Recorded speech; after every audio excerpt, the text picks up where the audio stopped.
So when you're doing a live performance via Zoom, there are a few things that you need to think about when you're setting yourself up at home to do this. So we're going to run through some of these things right now.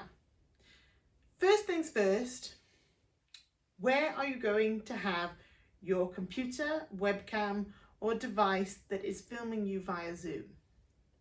It's usually a good idea to try and get your computer as high up as possible so that the camera isn't looking straight up at you the whole time. If the computer's too low when you're standing, we're not going to get the most flattering angle of ourselves here. So, one thing you can do is make use of boxes or anything else you have around the house just to lift the computer up that little bit higher so that now you've got a slightly more flattering angle looking at you more from above almost rather than below. Okay, now you've got a much better angle here. We can see a little bit more of the space. Please ignore the mess. So you've got a little bit more room to play around. Now I would generally say that you don't need to be seen from head to toe for a Zoom performance. If you like to be seen head to toe, you're probably going to want to make sure that you're using a microphone rather than using the microphone that's inbuilt on your device. Otherwise you might get a little bit too far away. Because in order to be seen from head to toe, I no longer have to stand this close to the computer. I have to be right the way back on the other side of the room in order for you to see me all the way. So I would generally aim to be seen kind of waist up at most, okay? Now the next thing that you need to be aware of is lights. Lighting, lighting, lighting. Now as you can see at the moment, it's not the most ideal lighting. It's not terrible. You can see me okay. But as you can see here, I have my little lighting stand here, which will light things up for me. Now you don't need something that looks like this. You just need a general standard lamp that you've probably got in the house somewhere. Now where you place this light is going to make a big impact on what your performance looks like. Now, and this will also demonstrate to you what happens when the lights in your room are in the wrong place. So if I put this light directly behind me, you will see that suddenly I'm blinding the people on Zoom. They can't see me very well because there's too much light going on. And even if I put my head in front of it, I'm now kind of shadowy. I've not got a very good, lighting of me going on. However, if I stick this light kind of behind the computer, or at least next to the computer as much as possible, now you'll see that I'm far better lit. You can see my facial expressions better. You can see what I'm doing better on the screen. So make sure you find yourself some kind of light that you can stick behind the computer or right next to it so that you are well lit, not the computer. Okay, so we've got our computer in the right place. We've got our lighting in the right place. Now here's the most important part, is the sound. Now for most people, they are going to want to use some kind of a backing track when they sing. If that is the case, do not try and play your backing track through the same computer that you are attending the Zoom meeting through. If you try and play the music on the computer and sing on as well, the sound won't work. It won't come through very well. We won't hear you particularly well. So you're going to need a second device of some kind, whether that is a phone, a tablet, a computer, a CD player, whatever you've got that will play your backing track for you. Now, obviously, if you are playing your own instrument, that's less of a problem because you will have your own accompaniment playing, so you don't need to worry about that sound conflicting with the computer. So ideal world is we get our own instrument, but most of you, like I say, I know will be using a backing track. So if you're using a backing track, we need to play that music somewhere else. Now, if you happen to have at home some kind of microphone that you can use with your computer, then I would recommend setting that up because you will get a better sound. So if you have some kind of recording mic like this, you can set yourself up, get this plugged into your computer. Now, there are two types of mics depending on what you've got at home. Some of them are USB mics, so they will plug straight into your computer. Other ones aren't. If you've not got a USB mic, you're going to need to get a interface. So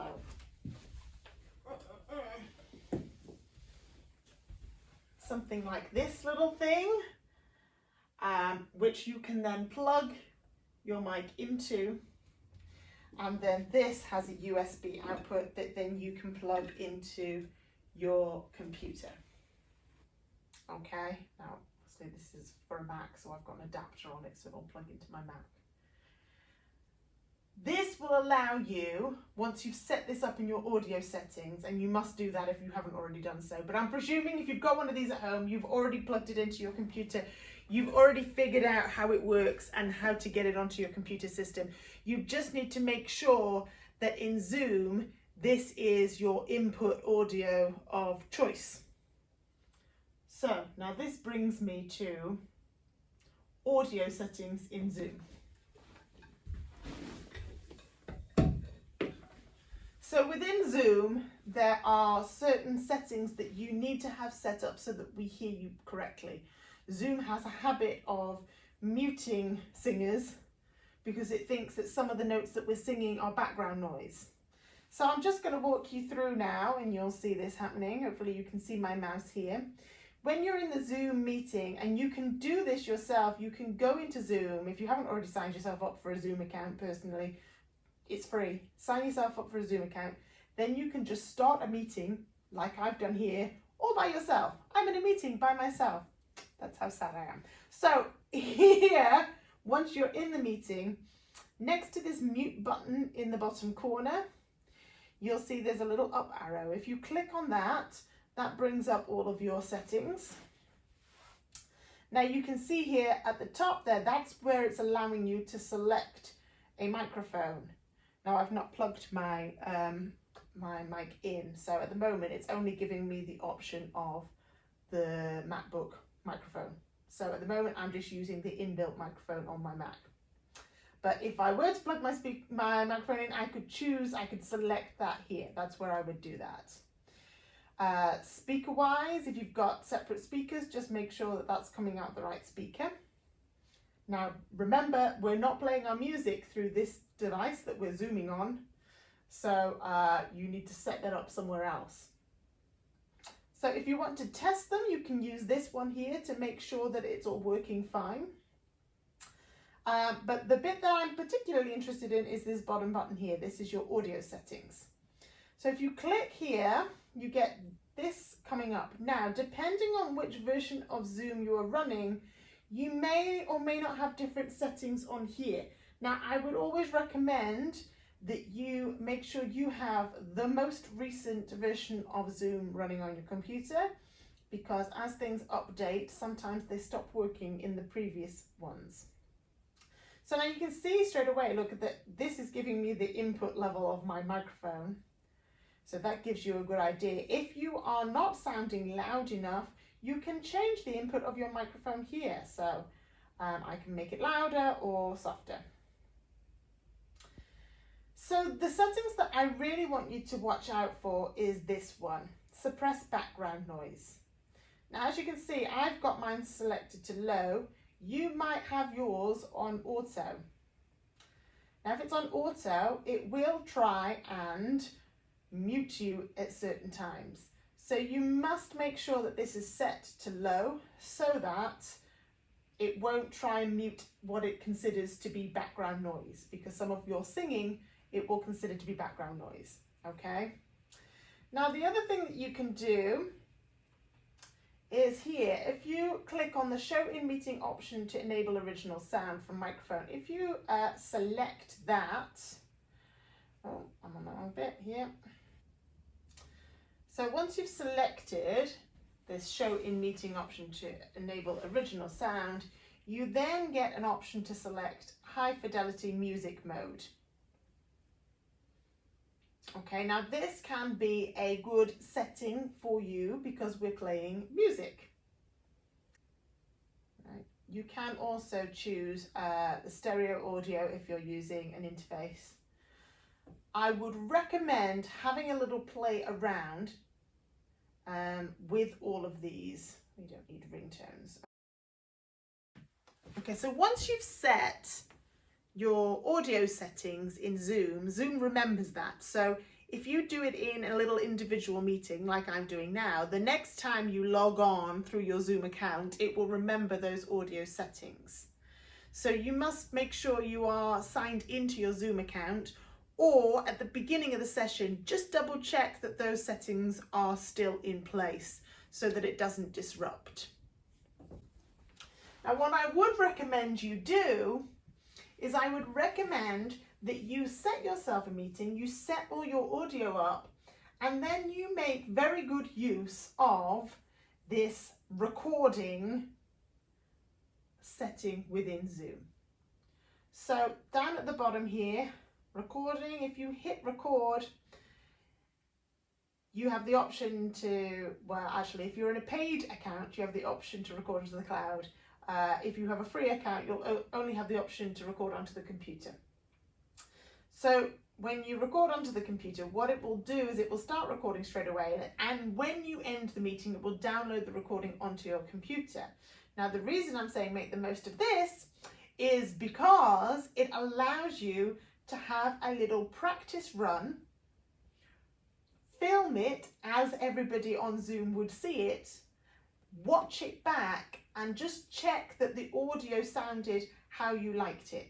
So for example, because you're playing your music, so I might play it through my other computer before I sing, because you're playing your music there and you're singing here, you need to make sure that the balance works out right as it feeds through to Zoom.